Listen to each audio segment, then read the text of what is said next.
Un cop descarregueu la sol·licitud de preinscripció, podeu seguir aquestes petites orientacions que us donem tot seguit.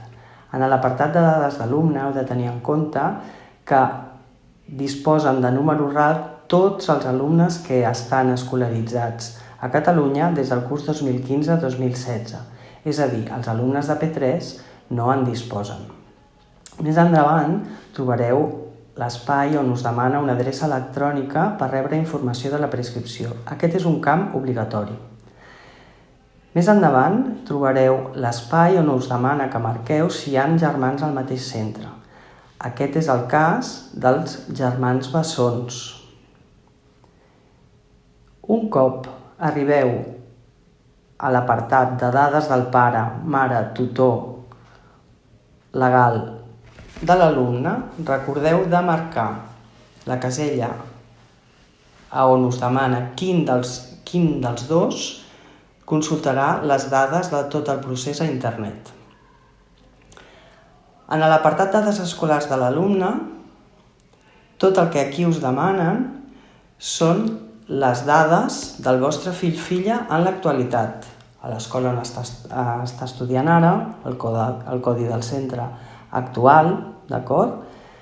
Un cop arribeu a plaça sol·licitada, veureu que se us demana si voleu plaça d'ofici.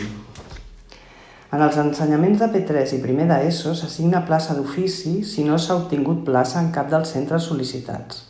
Per a la resta d'ensenyaments, si es vol l'assignació d'ofici, cal indicar-ho a la sol·licitud. Si no s'indica, s'entén que no es demana.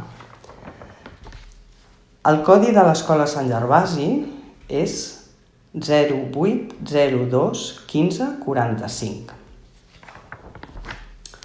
Més endavant trobareu tota la relació de criteris específics a efectes de barem, criteris generals a efecte de barem i criteri complementari a efecte de barem. En aquests espais veureu que us demanen si l'alumne prové d'un centre i ensenyament adscrits. En el cas d'Escola Sant Gervasi haureu de marcar no. En l'apartat de criteris generals a efecte de barem, Mollet és zona única i, per tant, si és el cas que viviu a Mollet, heu de marcar la casella l'habitual dins de l'àrea d'influència. Si no viviu a Mollet, no heu de marcar cap d'aquestes caselles. En el cas que no viviu però treballeu a Mollet, haureu de marcar la casella al lloc de treball dins de l'àrea d'influència i especificar l'adreça del lloc de treball i la raó social. La resta de criteris, marqueu-los, si és el cas, que podeu documentar-los.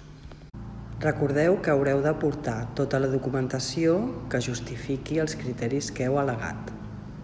Finalment, haureu de signar amb el nom i cognom del pare, mare, tutor o tutora que ha omplert la sol·licitud. Si teniu alguna consulta o algun altre dubte, poseu-vos en contacte amb nosaltres a través del correu preinscripcions@santgervasi.org.